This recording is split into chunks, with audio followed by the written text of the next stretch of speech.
When I started at university, I was a girl on a complete mission. I had nearly died from the eating disorder I had while at school and had fallen several years behind my classmates. So when I finally did get a chance to go to university, I burned for success. Not interested in making friends, not interested in nightlife, alcohol, dancing or bops. No, I was there to lock in, lock down, and be the consummate student and scholar. My investment into myself at undergraduate became the greatest investment of my life. I got into the 1% of all students. I came first in my year. I got funded places for my master's and PhD at both Oxford and Cambridge University. I got dozens of scholarships and even competitive research council funding. And I eventually got invited to become a fellow of the Royal Society of the Arts. So these are my 7 big secrets of how I became a scholar. 1. Know your why and reverse engineer how to get there. To succeed at university, you have to know exactly what you want out of it. For so many people, it's just part of life's ploddy little formula. It's not something they consciously choose to do, nor is it something they feel they need to justify to themselves, whether as a choice or indeed as an expense. Now, this is going to sound insane and not exactly true, but I knew going into my undergraduate that I eventually wanted to do a PhD on the moral philosophy of Immanuel Kant, which I eventually did, with a year at Oxford in between, which I eventually did. Although these were in fact my goals, they could just as well have served as regulative ideals, things to organize my behavior and habits in the here and now, so that whatever I ended up wanting to do, I had laid the stepping stones for my success. Now, as far as core academic achievements were concerned, I did in fact develop a unique and, as it turns out, fail-safe method for writing first-class degree essays. This began with the 16 first-class coursework papers I did at undergrad, but also the distinction I got at Oxford. I do have a complete guide to writing the perfect humanities essay, so if that's something you're interested in, please leave a comment below, or in fact, get in touch via email. It's in the description bar. I do work as an academic consultant, and I would be absolutely delighted to hear from you and help mentor you and guide you in any such process that you want to take in becoming a top 1% student.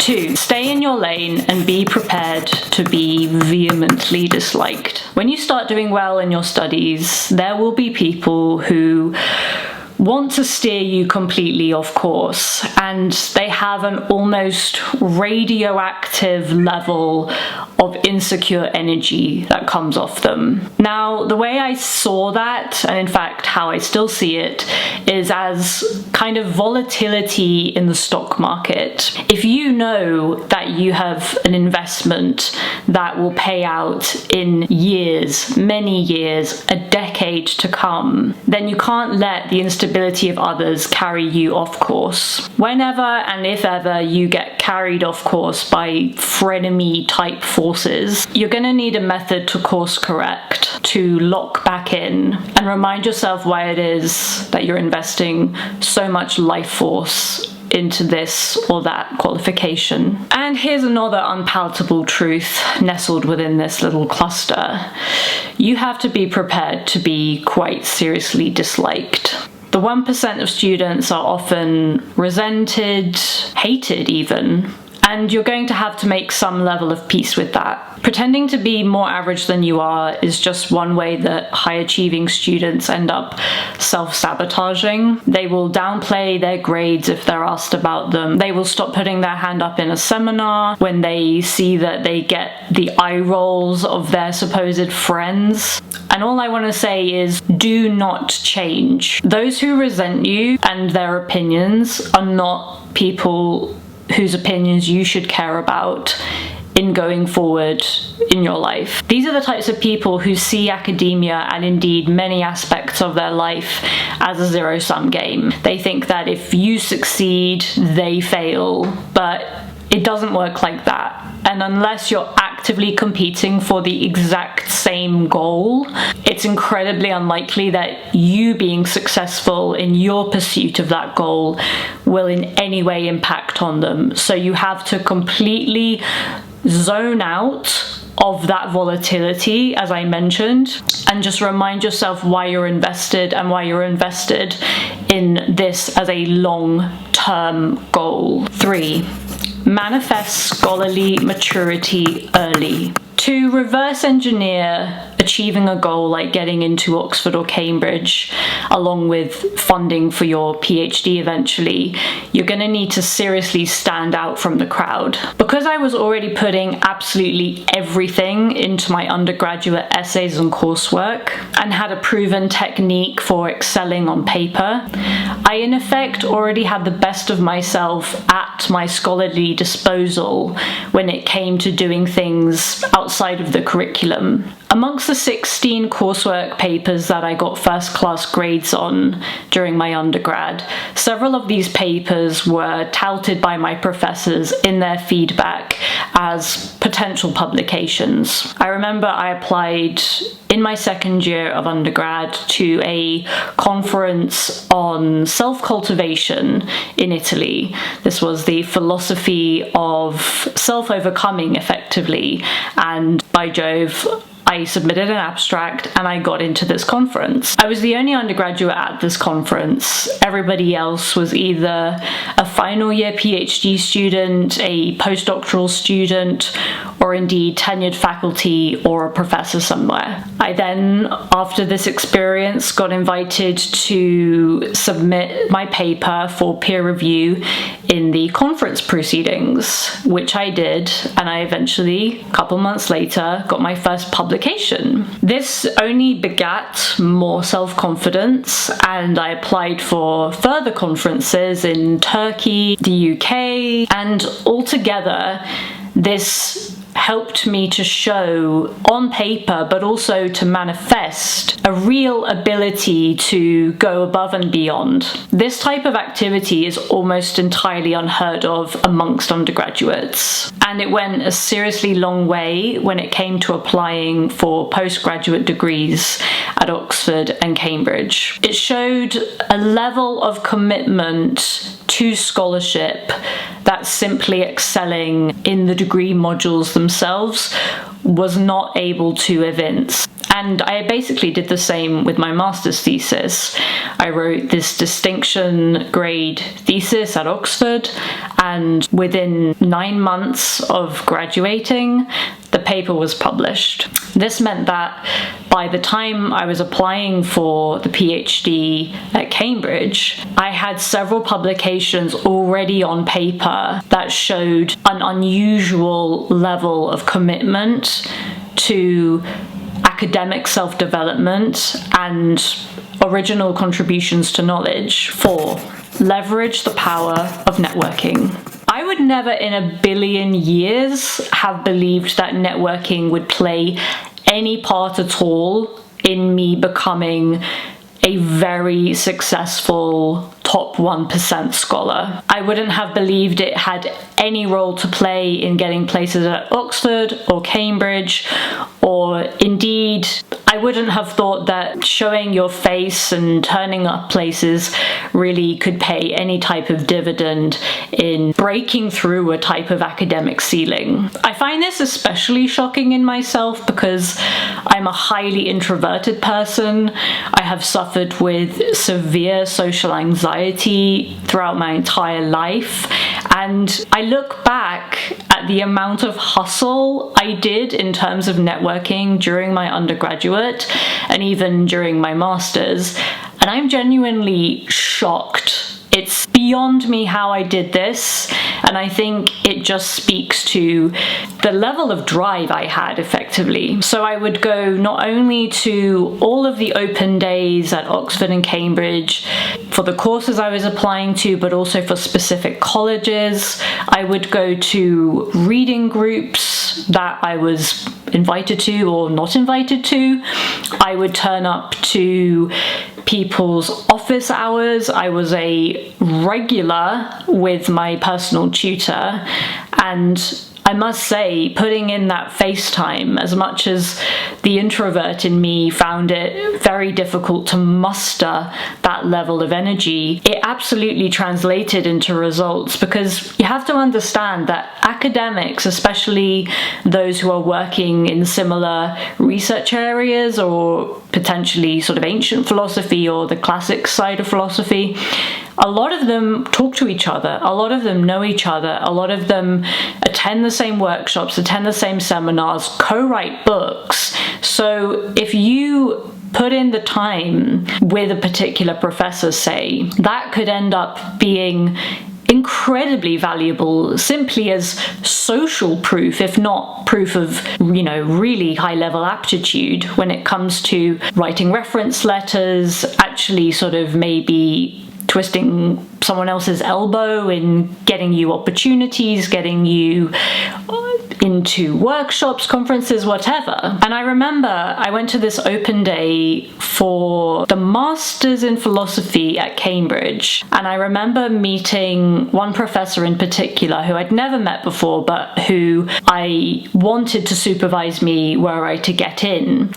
And I don't know how I did this, but I so impressed this person that they decided they wanted to write me a reference letter, despite having never taught me, for the PhD in philosophy at Cambridge, and reference letters for other PhDs I was applying for. They were incredibly intellectually generous in this respect, and I wasn't even sure if this was legal, but it just went to show that turning up to an open day, to an offer holders day, getting on a bus that took 3 hours there and back, it makes a huge difference. And you would be absolutely amazed at how many opportunities come from the confluence of academic aptitude on paper and simply allowing for greater levels of serendipity because you're actually showing up,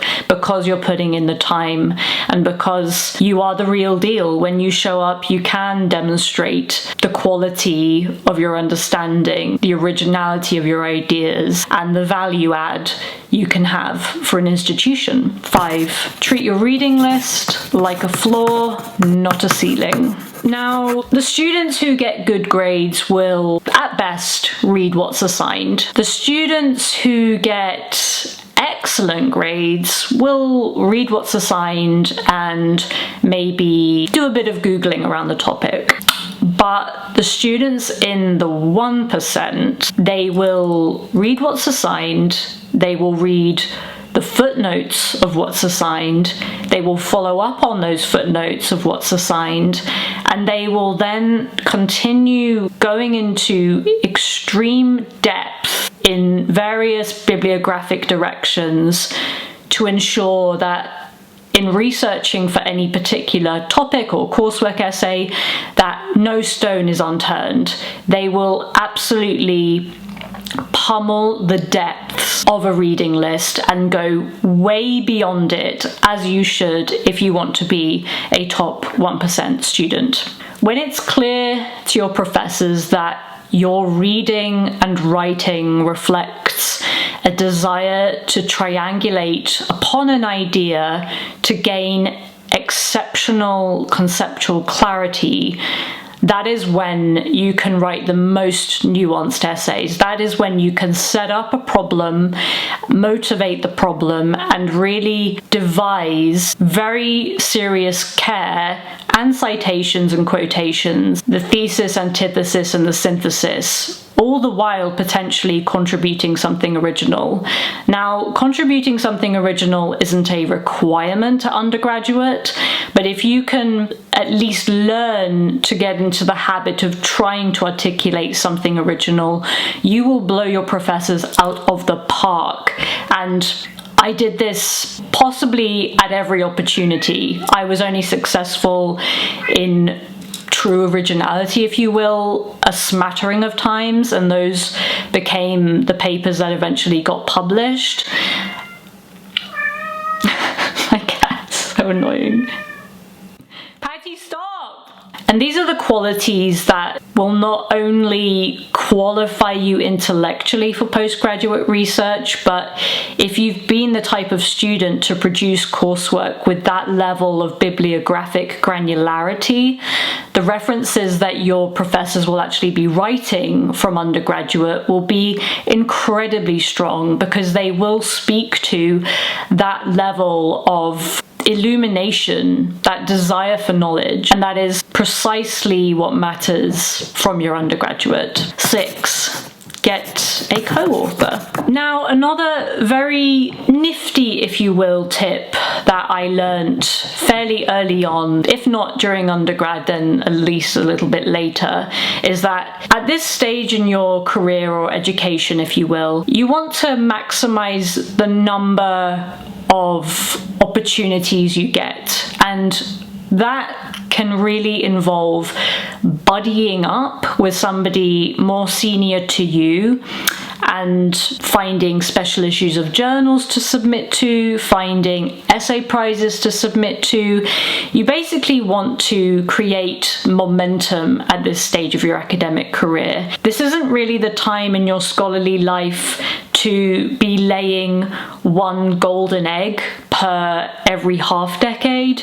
You want the wins to be coming relatively frequently without leading to a disvaluing of each of these achievements. So find someone potentially outside your institution, within your institution, or someone that's just interested in the same ideas and connect with them on social media. I had an idea actually for a company that was involved with co-authoring papers, because I think there's so much potential when two people very motivated get together and actually write on a very specific topic for a very specific purpose, whether that's getting a funding application approved or getting a paper published in a more up-and-coming or currently very fashionable area.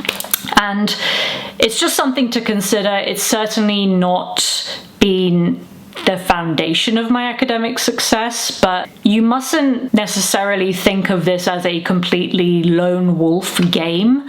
And the more that you can lean into the strengths of other people, the seniority of other people, because I'm not going to lie, you can ride the coattails of others to achieve the things that you want to, and at least occasionally that can give you the momentum and it can steer you in the right direction for actually then going solo and achieving bigger publications, let's say, on your own terms. 7.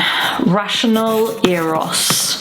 Now, there comes a time in every young person's life where more mature feelings, shall we say, come to the fore. And it's very important that you know how to channel these feelings into education milestone appropriate avenues. On Plato's view, understanding is intimately connected to desire, but you won't necessarily desire understanding or rational ends unless you can channel some of that desiderative energy away from your lower interests, if you will. So think carefully about ways that you might channel your passion away from more quotidian ends and more maybe teenage ends or young adult kinds of ends. There's an Elton John song actually that that sort of typifies, albeit in a churlish way, what Plato and I have in mind here. It's called Teacher, I Need You, and I think I want to say that there's many ways that you can unlock a desire for understanding, and for me personally that came from not only a love of words, of philosophy, of culture, of history, but actually of really loving fellow intellectuals and really wanting to get close to the minds of the brightest people in the room, whether that was another amazing fellow student or whether that was an amazing teacher or professor. So those are my main tips, and I want to be really clear about something. This isn't about being necessarily the cleverest student in the room.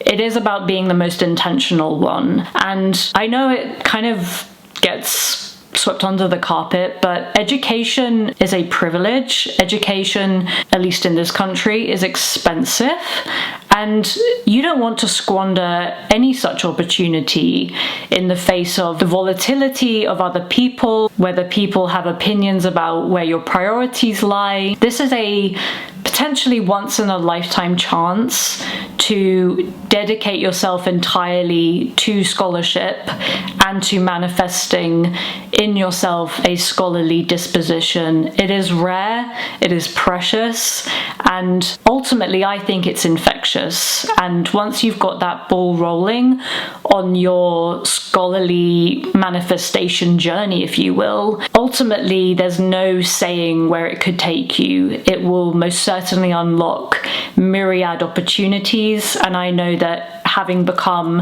an academic consultant, this journey can take you in directions you did not expect, and it's worth every moment of your investment. It's worth coffee-stained teeth. It's worth potentially losing out on friendships. And yeah, I hope that this has inspired you and given you some ideas of how to channel your commitment and motivation at this stage in your journey. Thank you so much for watching. It's been a pleasure to introduce you to this side of my mind, and do let me know what kinds of videos you would like.